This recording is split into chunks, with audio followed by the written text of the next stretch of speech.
Gamba mutya abalungi abeekuumira kusenga face to face 6 kansubira muri bulungi yona gye musinziira okubeera nga mundaba oba nga mumpuliriza. Olunaku olwaleero basweetheart bange abalungi njagala twogere ku eddagala oba kale home remedy. Leero nze ne home remedy endala. Nzize nsomesa ku home remedies ze musobola okukozesa ze tusobola okweyambako abakyala n'abasajja okubeera nga mutereeza ekisenge kyammwe. Bannange omusajja yenna aleberera mu mmana, omusajja atasobola kuzina mmana ddakiika 5 okudda waggulu, mu butuufu omalamu amaanyi. Omukazi kimutwala eddakiika 2 okusammula 2. That is on average. Kitegeeza zimu zisukka namu. Naye ate tekitegeeza nti tosobola musamuza mu ddakiika 5 okuggyako nga tomanyi kyakukola oba nga tomanyi engeri yamukwasaganyaamu. Naye awo si we tuli. Bw'oba olebera teweevaako. Relayinga ku ddagala ery'enjawulo naye temugenda kuona Viagra mwesonyiwe. Kati mugenda kunfunira gloves. Gloves e Uganda tuziyina. Bw'oba osobola okunfunira powder, alhamdulillah. Oba osobola okunfunira buno obutali bwa powder, obusigo amiina ojja kuba nkoledde ekirungi. Ekisookera ddala gloves akuyambako ku kye tuyita blood flow oba entambula y'omusaayi.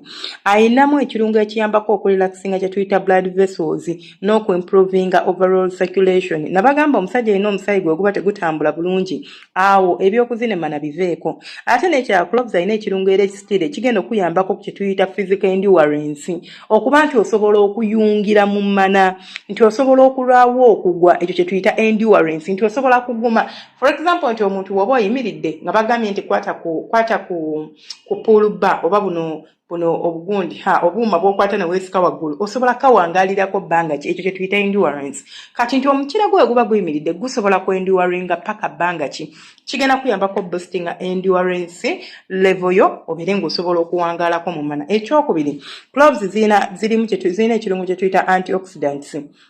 Antioxidants zino zigenda kuyambako bulungi nnyo okubeera ng'okakkanya stress levels zo.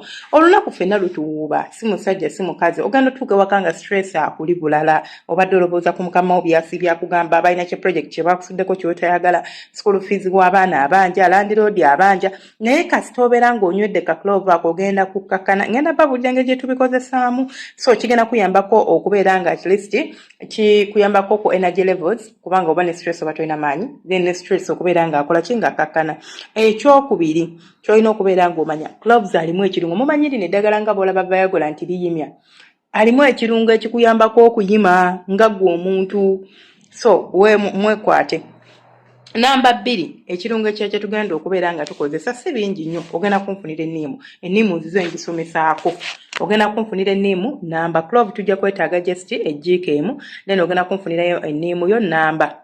Enniimu eyo gy'olaba ekisookera ddala erimu vitamin C. Vitamin C akuyambako nnyo okubeera nga protecting blood vessels n'okubeera nga supporting healthy circulation oba blood circulation, which is very vital for your physical and sexual endurance. Wali owuliddeko nti nno nti omuntu just okunywa amazzi gano just plain water, as long as you stay hydrated, olinza okuwangaala mu kuzina emmana. Ekyo wali okiwuliddeko ewantu wonna. Abantu abamu ekibalemesa okuzina emmana, you just dehydrated, but awo si ndi ku nniimu.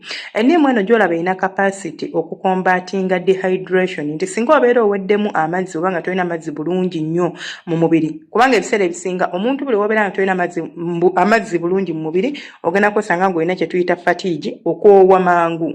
Owulira ng'olinga omuntu yakoze nnyo emirimu emingi, olina kye tuyita low energy levels, owulira ng'oli awo obulamu tebwetegeera, ng'olinga omuntu oba yabasiibye ng'akola like oli kajjuza lunaku lulamba omubiri gwonna nga gulinga gwe bakubyekubye nti ogukooye nnyo kubanga obadde olina by'okwasaganya naye ng'ate si kituufu. It just happens that because you are dehydrated. Kati genda kuyambako okukombatinga oba enniimu eno gye tugenda okugatamu engeri gy'erina citric acids n'ebisigadde egenda kuyambako okubeera ng'ekombatinga embeera eyo mu mubiri gwo. Kiringa omuntu okubeera ng'okooye n'olya glucose. So n'enniimu erina capacity eyo.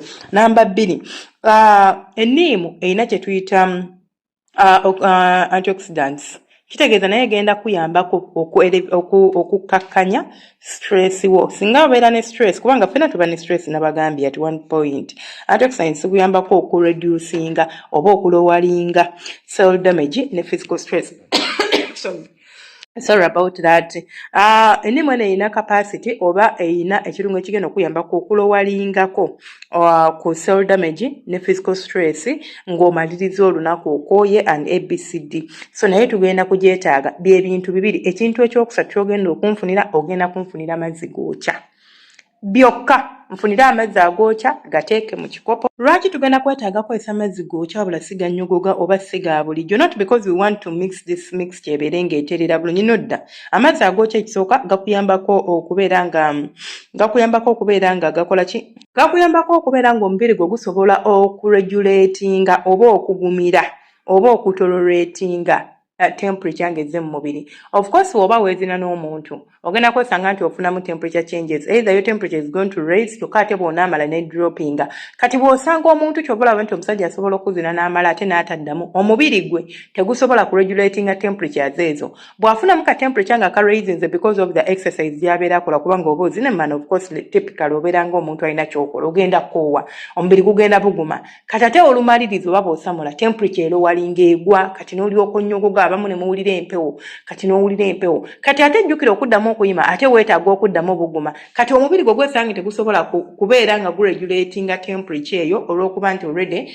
waguforcing oba gwekase okubeera nga gubuguma. That is one of the reasons we use hot water. So it's not just because the mixture. Anyways, nekino nakyo kiyambako amazzi agookya gagenda tuyambako mixing ebintu byaffe bulungi. So nfunira amazzi agookya nteera mu kikopo kyo oba kitundu kya kikopo kisinzira, but if you can drink a full cup alhamdulillah, oba si kyokisobola kola ekitundu kya kikopo.